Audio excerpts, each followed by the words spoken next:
All right, folks, we're going to go through the noon midterm for fall 2019. And the first thing that everyone should have done is in class, I gave you a link to the worksheet where you could download information. And that should have downloaded a noon midterm, or it should have downloaded a worksheet that I asked you to rename. And let's go ahead and do that right now. Now, one of the things that I really suggest, and there were some students that completely screwed up, where to save the worksheet that they uploaded. So this is one of the basic things you want to make sure that you understand about computing is I'm going to go ahead and I'm going to save this to a place where I know, and I'm going to save it in using the name that I was asked to name it with. So I'll go under File, I'll do Save As. My recommendation is that you not use any of the options from Microsoft OneDrive, that you go right to the desktop, you enter it right there. So mine should be Gallaugher J, last name, first initial, and then noon is what I believe I asked you to name it as. Gave you a little example in there. And I have all uppercase here, it doesn't matter. And then go into that first worksheet that we have that's called name, and then enter the data into B1, B2, and B3, or the noon section. So first of all, I'm saving this to my desktop. I remind you also that it's a good idea to make sure that you save after you've done things that are significant, so that you are sure that you've got your data in case there's a problem with your Excel and it crashes. So click on Save here. So what's the first name? I'm going to type in my name, John, my last name, Gallaugher, and I'm going to pretend I'm in the noon section right here. So that's the first part. Hopefully you all got that right. Question number 2. It's the seller pitch, worksheet seller pitch. It said add a new worksheet directly after the worksheet, name, and name this worksheet seller pitch. So back over to my worksheet here.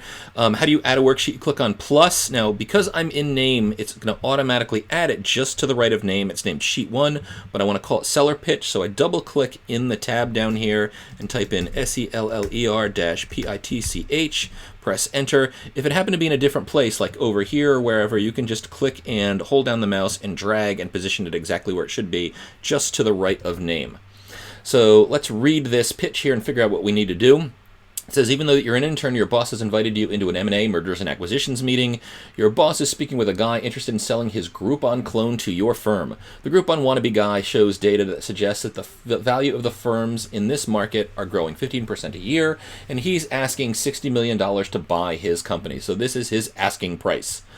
He says, in 5 years, your boss will make bank. According to the seller, if your boss realizes the investment based on these expectations, how much will she have? So enter the labels for the formula that you will use in column A. So let's think first about this. So what are we trying to figure out here?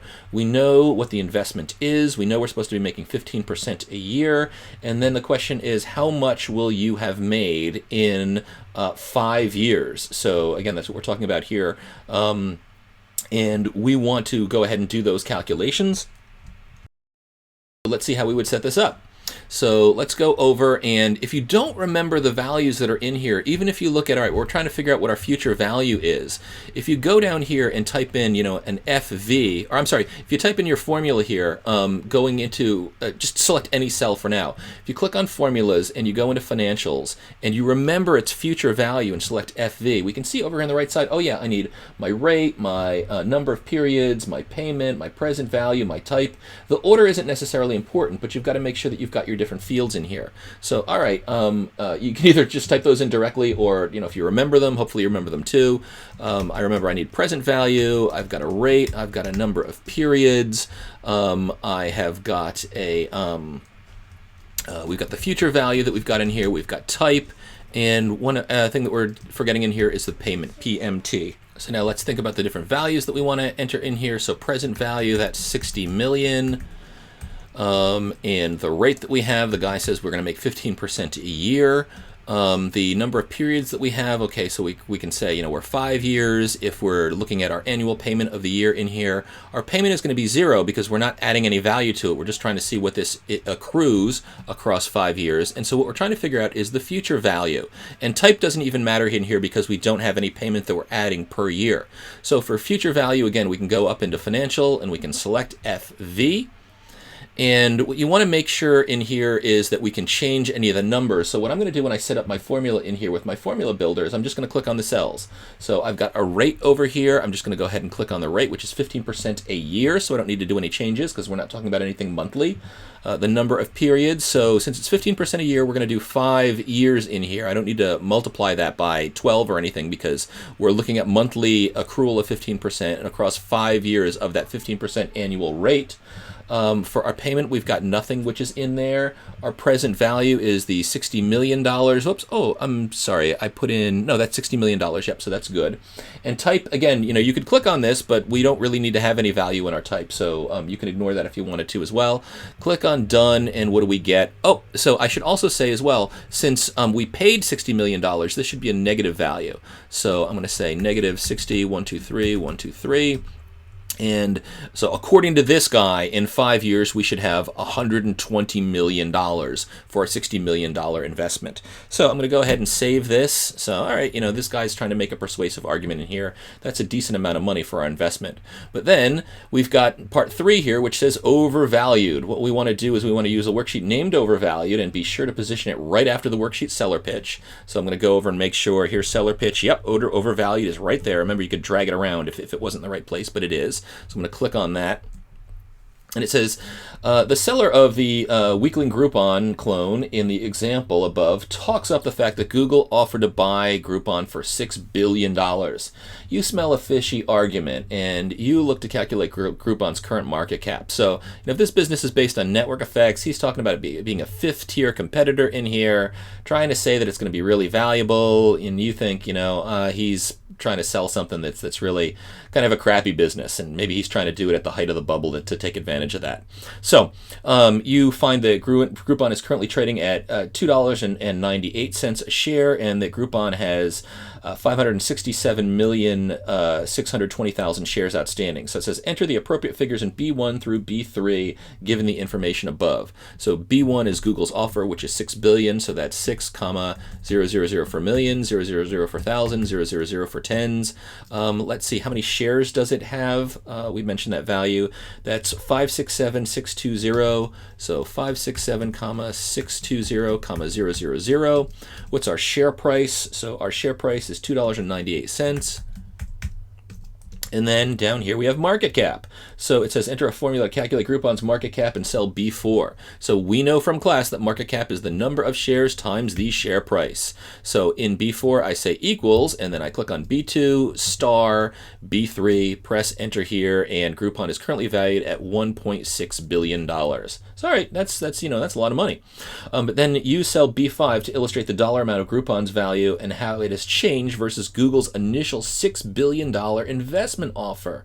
Oh, okay, so if the value went up, this should be a positive figure. If the value went down, it should be a negative figure reflecting the decline in dollars. So, all right, let's take a look and see. So we want the amount that's changed. And I don't need to have my formula builder over here, so I'm going to get rid of that. But the increase or decrease in value here. So, all right, so if I'm increasing, I should have my market cap price should be bigger than the Google offer.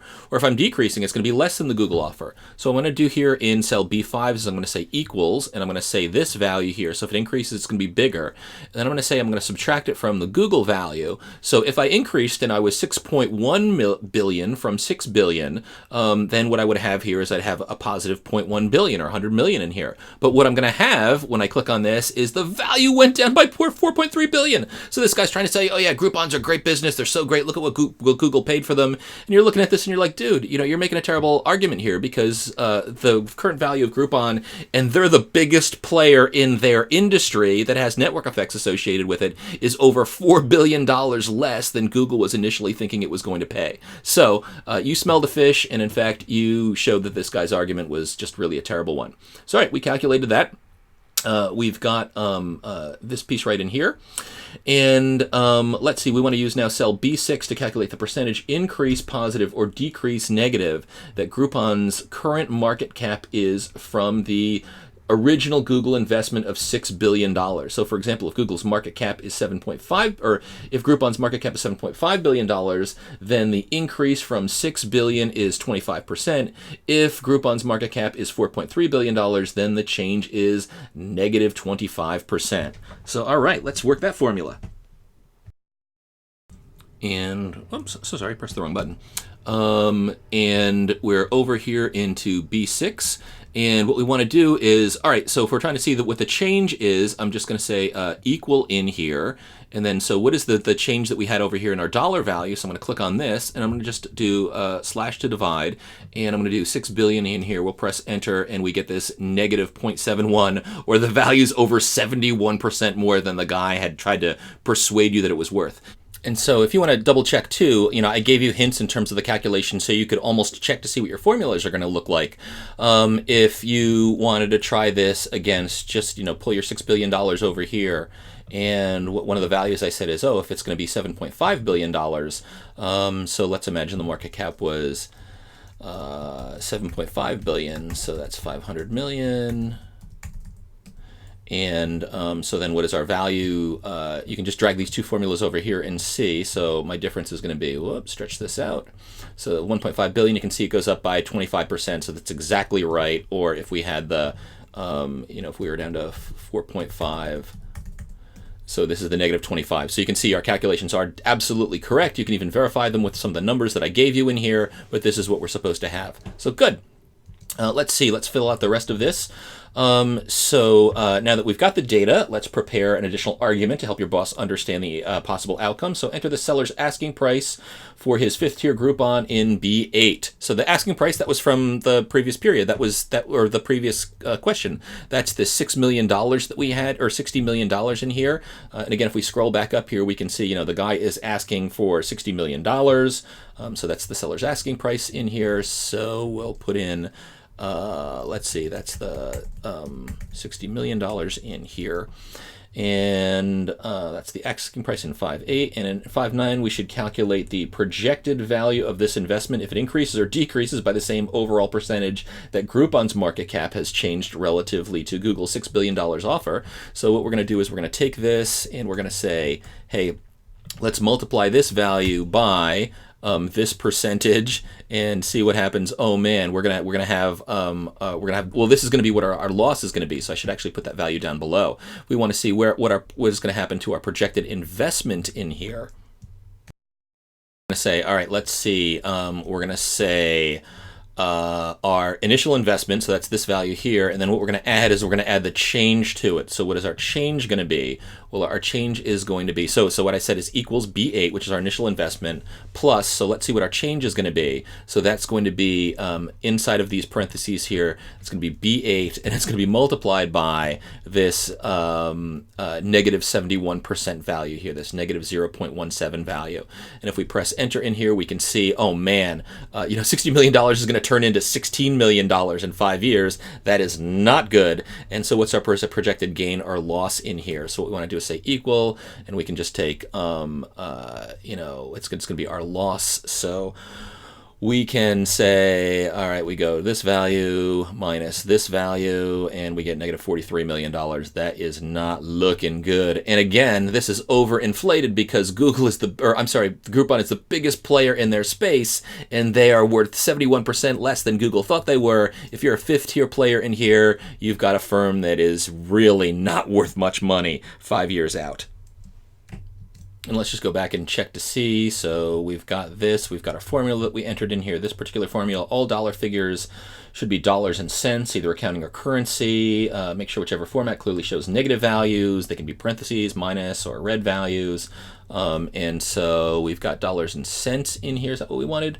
Dollar figures is dollars and cents. Yep. So everything is looking like it's formatted properly in here. We've got our negative values showing properly in here as well. Oh, we've got to do our percentage value too. So what did we say for percentages in here?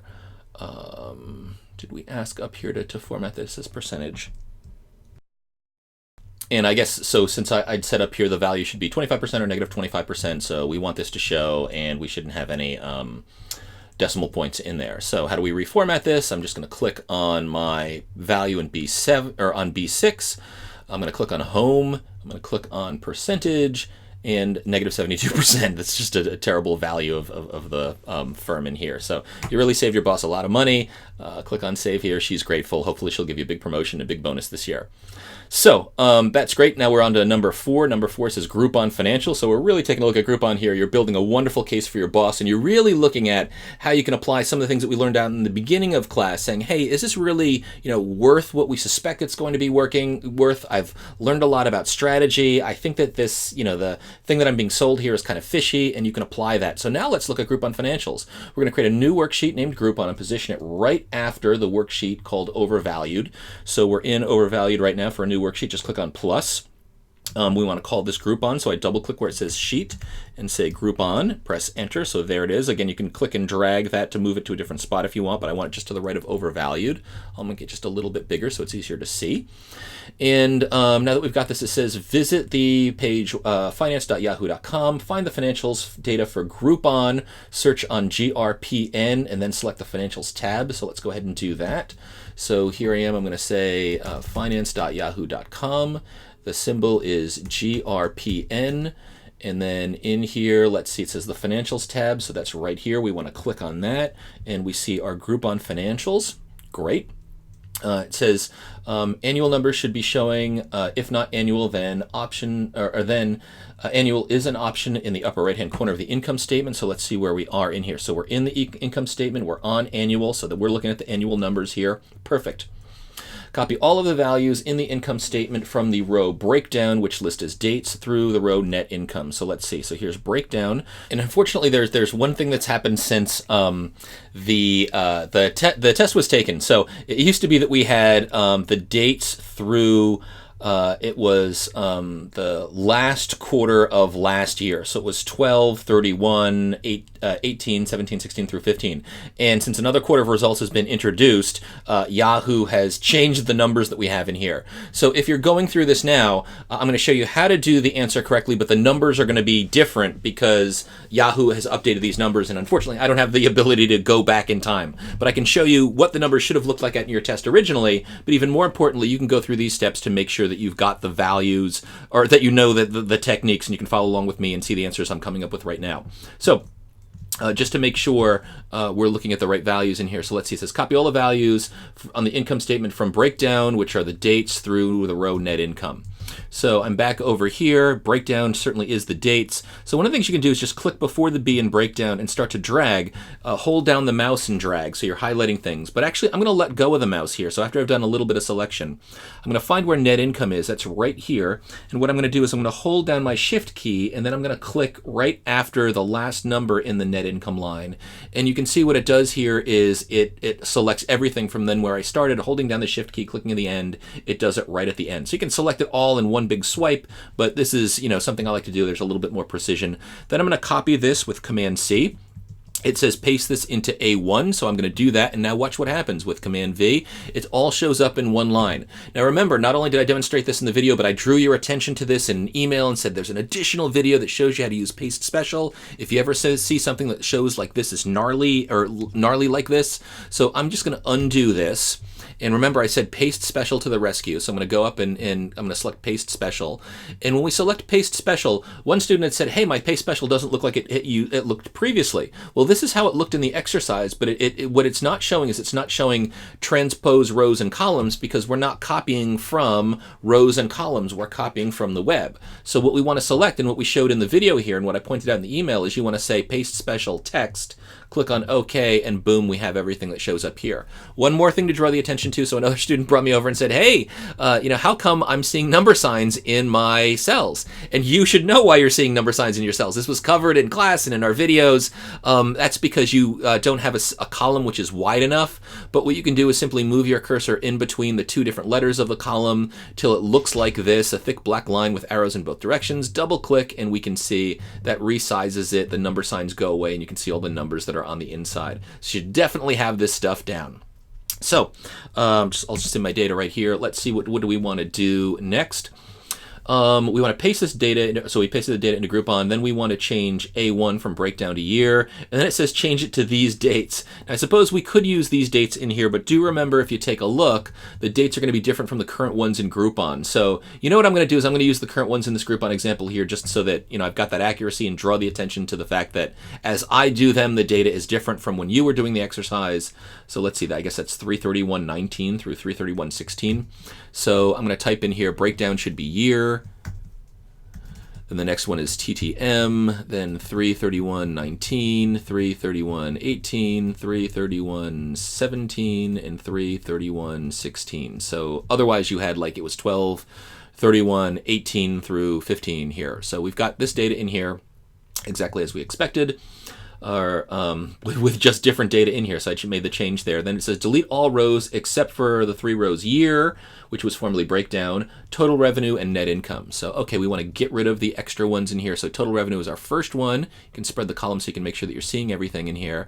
And I want to keep net income. So I want to keep just these 3 rows. The rows I want to delete are, I'm going to click in row 3 because I don't want that. Hold down my mouse, drag down to row 14 because I don't want that whole selection there. So click and drag to select. And then if I right click in the numbers in here that are my row identifiers, I get a bunch of options. One of them is delete. Boom, I delete them all. And now I can see I've just got my 3 rows in here just as I wanted. I can double click to resize that and it looks a little bit better too. So great. Now that we've done that, it says delete the column, TTM, which is the it was trailing 12 months. That's a term that you can learn. You'll see that in business and in other classes. Column B. So we should now just have 4 years in B through E. So let's go ahead and delete the column. We delete columns the same way we delete rows. So I'm going to click in column B. I'm going to right click on the B. I'm going to select delete, and now we've just got our years here. So that's all looking good. Then let's see, now highlight the data, and in the area just below the data that we highlight, use paste special to flip the columns and rows. There should be no residual formatting, so no larger font sizes or bold or links or anything like that from the Yahoo page when you paste in. So let's go ahead and do that. So go back to our worksheet, highlight everything, copy it, and I said you want to paste it in just below, but you want to flip the rows and columns to rows. So hopefully you remember from our examples, going up under Paste Special. Under Paste Special, there's an option Transpose, and that's what flips the rows to columns and the columns to rows. And again, you should know this from our exercises and from our videos. If you haven't been paying attention to those and you struggled with this is a real reminder. You want to triple down and make sure that you have this totally down by the time you are doing your final.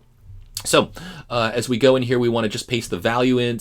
We don't want to do any of the formulas, so we can change those to just click on values plus transpose, click OK, and look, our rows are the columns and our columns are the rows. Now, the one thing that's tricky in here is if you take a look at this, oh man, my formatting looks all weird now. So one of the things we can do is we can change our formatting, and I ask you to do the changing of the formatting in just a bit, but let's first go ahead and we'll go through everything step by step.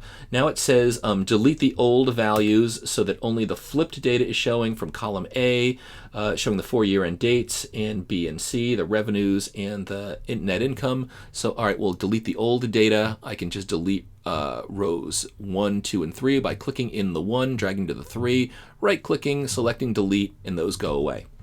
So good. Now it says convert the data to an Excel table with headers and use the format so that it looks like the one below. Make sure that the dollar values are in US dollars, accounting or currency with no decimal or cents values.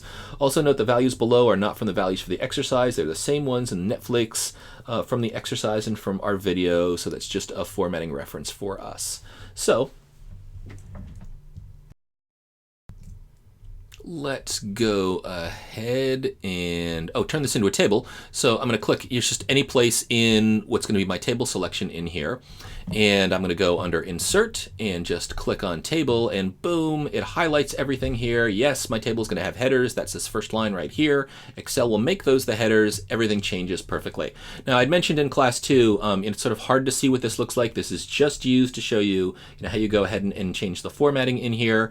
So you can. I said I would accept anything in here. The default format is fine, but this is the one that was showing that we used for the Excel one. It's the one with the pale green lines that are in there too. But if you didn't have the pale green lines, as long as you had one of the standard table formats, that looks great.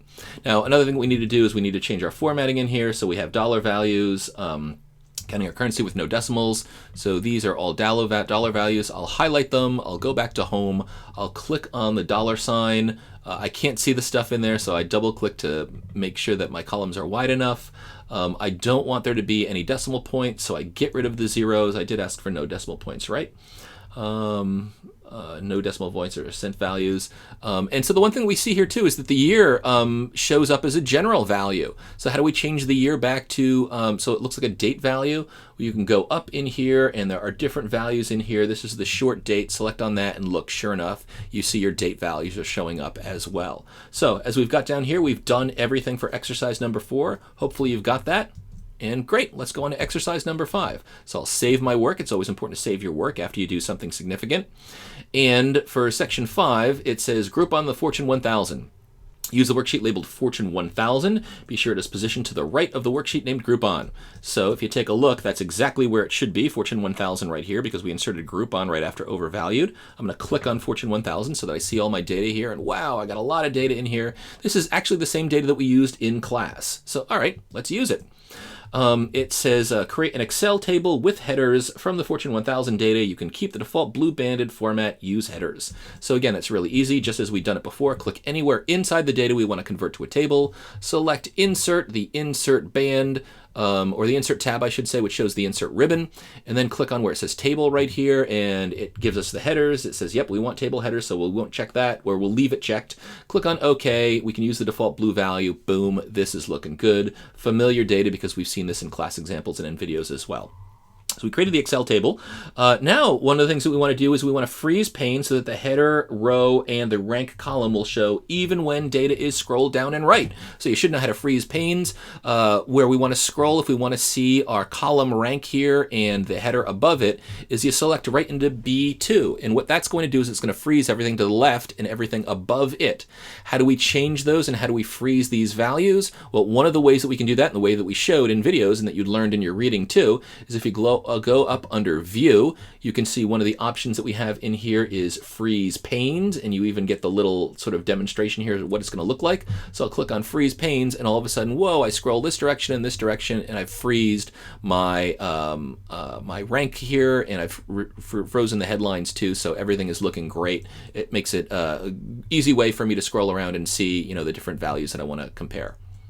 So what else do we have? So Groupon is in the internet services and retailing industry. Filter the table so that it shows only firms in this industry. So, all right, let's go over and where are our industries in here? Scroll over, scroll over, scroll over. Is there industry someplace in here? I wonder. Let's see. Oh, yep, sure enough, there is an industry that's right in here. And remember, you know, if you're ever looking for something and you can't find it, there is a find feature. So if you, it's Command F on Mac and see this little find dialog box shows up. It's probably Control F on Windows. If not, you can just, you know, do a search where find is. It's under Edit here, and that shows. This is showing Shift F, but it's Command F, which brings it up. So, oh, this is the full dialog box here. When I did Command F, it just brought me up to this box here. And if I typed in the word industry, watch what happens. So, industry, and press enter, it goes to the first occurrence of industry starting in A1 moving over, and you can see that it slapped it right in this value here. So, this is what we've got. I want to sort on this, and I want to filter actually what I've got in here. So, if I clicked on this, I could actually go ahead and sort, but I can also go ahead and filter. So again, I clicked on my down arrow in here, and so what do I want to filter on? Well, right now I'm filtering, which means I've selected all, so I'm showing all of my industries. But if I click off of select all, now I'm showing no industries. And if I go down and I'd mentioned that, hey, Groupon is in the let's see, it's in internet services and retailing, so I just click on that. All of a sudden it just selects those values, and then I click on the dismiss little red icon, or it's probably an X icon in Windows, and I can see I'm just looking at my internet services and industries right over here, and sure enough, if I scroll to the left, I can see, yeah, there's Groupon, which is 757 in the Fortune 1000, so they're not even the Fortune 500. So we created the Excel table, we freeze pages, we showed just Groupon's industry, and then we want to sort firms by profits, largest to smallest. So let's see, where are profits? So that might be in net income or profits. Yep, it's profits here. I'm going to click on this downward pointing icon in the header. I want to sort descending, which is largest to smallest, and then get rid of this, and we can see they're sorted in here, and sure enough, Groupon is fourth from the bottom. They're the lowest ranked firm that had any profit in this particular spreadsheet here, and there are only 3 firms that that did worse than Groupon in its industry. Wow, that's terrible. So, all right, let's see what we've got in here. Sort by profits. So that's part of, we did everything in section 5. So if you did that, congratulations. We're going to do Command S to save, or Control S in Windows to save. That's looking good. I'm just going to get rid of my find box in here because I don't need to find that anymore, but you could leave that there if you want. And let's go over to question number 6, buy, sell, and hold. So use the buy, sell, and hold worksheet for this next exercise. So let's click on buy, sell, hold. There we are. We're right to the right of Fortune 1000. Cool. The worksheet should be positioned right to the right of Fortune 1000, so we don't need to move it.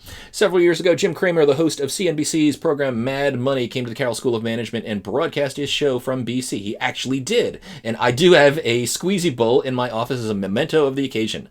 So Kramer has gotten wind of your mad Excel skills, and he's hired you to create an Excel worksheet that can be used for his upcoming Collegiate Portfolio Challenge, where students submit their buy, hold, and sell recommendations for 15 stocks with recommendations entered anytime from October 1st through December 15th of this year.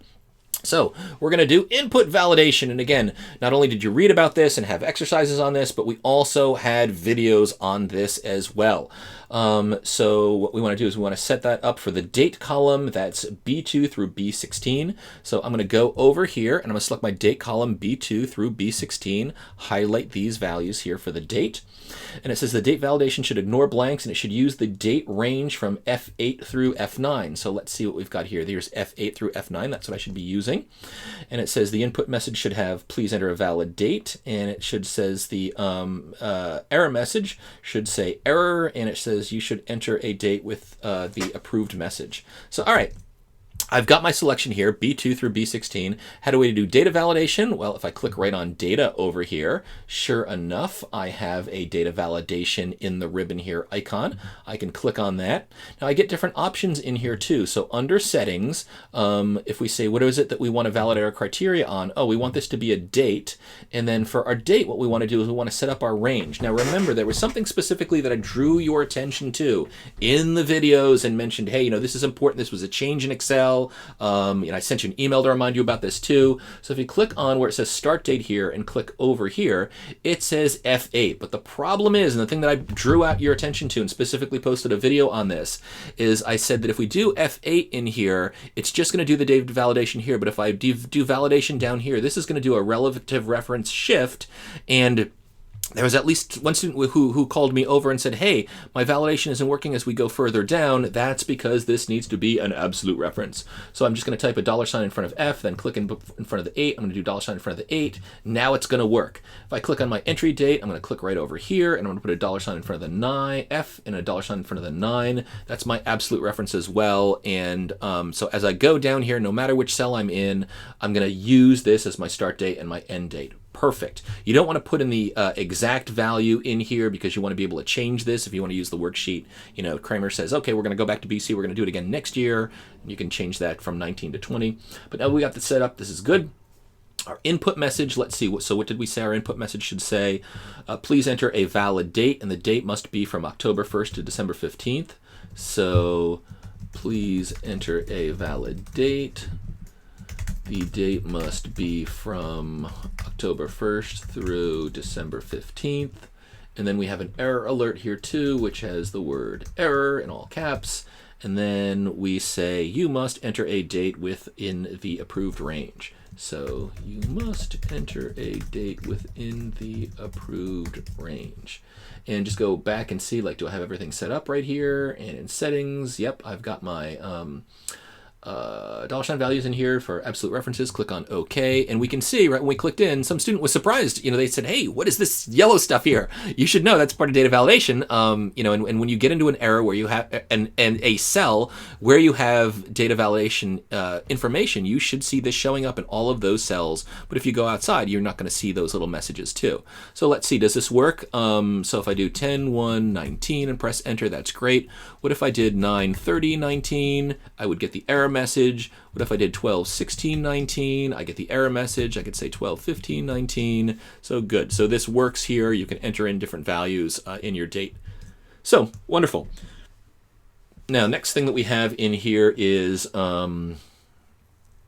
so we did our dates, we've got our enter, and then to set up an input validation for the recommendations column from C2 through C16, and the data validation should ignore blanks, and it should use a drop-down list, including the 3 values from F3 to F5. So let's highlight C2 through C16. So there's C2 through C16, and we want to use these values F3 through F5 in a drop-down list. So once again, with our first range selected, C2 through C16, we click on data validation. We are going to make sure that this is, what is the different types that you can allow here? Oh, yep, there's list. And when we select list, we want to ignore blanks, but we want to do in-cell drop-down, exactly what was requested. What is our source going to be? So I click in here for source, and oh yeah, I want these ones, F3 through F6. So I'm going to click in F3 and drag, and my dialog box changes a little bit there, but then I let go, and it puts it in F6. And what's nice about doing the selection with the click and drag here is it automatically sets it up as absolute references. I think Excel should have done that. I wish they would not have assumed that you didn't want to have absolute references in here, because that's usually what you want to have for your dates. But we put that in, and we made our change anyway. We were aware of that, and you were updated about those possible differences. So now I'm going to click on the input message. What do we want the input message to be? The input message here should say recommendation, and then below it should say enter a recommendation. Or the title, I should say enter a recommendation, and it should select a value from the drop-down menu. So let's see. We'll type in enter a recommendation, select an option from the drop-down menu. And then over here for error alert, we're going to start with error all in caps. And let's see, what do we say here? We say you must enter one of the values from the drop-down menu. So you must enter one of the values from the drop-down menu. And one of the things that I do as well is I just click on all the tabs to make sure everything is okay. It accepted it all. Click on OK, and good. This is looking good. And we see a drop-down menu here, and we get hold. So great. What if I wanted to say sell it all? I get an error message, so I can go ahead and retry. And sure enough, I've got to go ahead and select something directly from here. So sell. I'm going to backspace over it, and there is something a little quirky in Excel for some reason. It gets fussy, so sometimes you have to type it in, but you have the option after you've typed it in here on your menu. It will show up the second or third time you go ahead and do the selection. So this is all working. We got a drop-down menu. Perfect. Let's continue in this exercise. So then what we want to do is we want to format all of the labels in column A, that's right here, and in row 1, as well as in cell F2 and then in F7. And we want to make those bold and italic. So I'm showing you what they look like right down in here. You could select these individually, but I'm going to select them all at once. So if I click and drag from A1 to A16, then on the Mac, if you hold down the Command key, or in Windows, if you hold down the I think it's the Control key. I'm going to click and then hold again on B1 through C1, then lift up my mouse, then I'm going to click again on F2, lift up my mouse, and then click again while I hold down that Command key in F7. So again, to show you from the start, I've clicked on A1, dragged through A16, held down on the Mac the Command key, or on Windows the Control key. You're going to keep your finger on that until we're done. Now I'm going to click on B1 and drag to C3, still holding down the Command or the Control key. Lift up my mouse, and now I'm going to click again on F2, and then I'm lifting up my mouse, and I'm going to click again on F7, but I've still got my finger on my Command or Control key. This allows me to select a discontinuous selection. You can now lift your finger from that key. I'm going to go over to the Home tab. I want it to be bold and italics, and it changes this. You could do this one at a time as well, but it's just nice to be able to do this discontinuous selection. That's a really good sort of shortcut in Excel that you should know. So we've got that. Perfect. What else should we do? It says all values that can be changed are inside of a single common border. So we see that there's a border around all of these here. These got a border around it, and these ones do. And they also have a background of pale yellow. So what I'm going to do here is I'm also going to do the discontinuous selection. You could do this just 3 times in a row if you wanted to. But if I click in B2, drag down to C16, then hold down either Command or Control, click again while holding down Command or Control from F3 to F5, lift my mouse, then still hold Command or Control, click F8 through F9. I've selected these as a discontinuous selection, so I don't have to do this repeated 3 times. One of the things it asks is to have a border around the continuous selections. So if I go under here, pull down, I can select here where it says outside border. And again, you see there's a little diagram that shows you what it should look like. We can see 4 cells and it's only showing the border on the outsides. So boom, I do that selection and yep, it does do a border around the outside of everything that I selected, but it doesn't, put the huge border around all of this, which is perfect. That's what I want. Then I say make it pale yellow. And I mentioned in class, since you can't really see in a black and white worksheet what it is, just make any yellow is fine. So this certainly looks pale yellow. You didn't get points off for your yellow, but you should have chosen a color which was kind of yellowy. And then I click off, and this is looking good. So great. So all my values have been set up here, and then use what you know about limiting input. So the only cells that can be changed in your worksheet are the yellow cells within the borders, and it tells you again what the ranges are.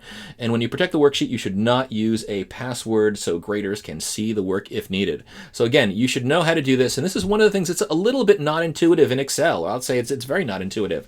So we'll go through the steps in here. Again, you want to select what you want to do to limit input. And by default, what we do first is everything is locked, but our worksheet has not been set to be locked. So again, the way that we finally lock in our worksheet is if we click on Review. We're not going to do this now. We will eventually click on Protect Sheet. But if we Protect Sheet, everything is locked by default. So what I'm going to do before I click Protect Sheet, so make sure you have not clicked Protect Sheet, and if you did, it's click Cancel, or get out of that. We are going to select an Unlock, which is kind of like open the window. So even when we lock the worksheet, you can get into those cells. I'm going to highlight from cell, hold down the mouse button from B2 through C16. Then I'm going to Command click, or you can Control click. Hold down the mouse button from F3 to F5, then I'm going to Command click from F9 to F10, or you can repeat this 3 times if you're still not comfortable doing the Command click or the Control click for discontinuous selection. But this is one of the things that's not very intuitive. So how do we format the set, or how do we set the cells up so that we can unlock them? Well, after we've selected them, you just right-click inside of one of the cells in that selection. So I'll just click any place inside the yellow, and there is a Format Cells option in here too. And some of you might pull down a menu, or some of you might click on a ribbon here, but I just remember right-click for Format Cells. And it's tricky because you'll probably see some stuff up here, and Format Cells isn't directly have the word protection in here. So this is definitely something you have to remember and make sure you know how to do. But once you get into Format Cells, you can click on Protection. And now, remember we had covered this in the video, in class, in your reading. If I click Unlocked, everything that I've selected now is now unlocked. So it's, and I'm click on OK. Now I can still change everything, even the locked stuff. But when we're going to finally turn the lock on the door is when we go up here and click on Protect Sheet. Now I said don't use a password, so we'll click OK. But now let's look at what happens. So we've protected the sheet. If you wanted to unprotect it, you could, but keep it protected. And you want to make sure that you do protect sheet, not protect workbook. So there was a student that had done that, and that screwed them up. But let's say if I'm down here in E8 and I start to type in, it says immediately, hey, you can't change that value because it's locked or protected. But what if I went in here to recommendation? Oh, I can go ahead and I can change this to a cell. I can put in a date in here. So what if I made this recommendation on 10/19? That's great. What if I make this recommendation on 12/16/19? No, I can't do that. I can't. So it's requiring me to put in a real valid value right in here, so that's looking great.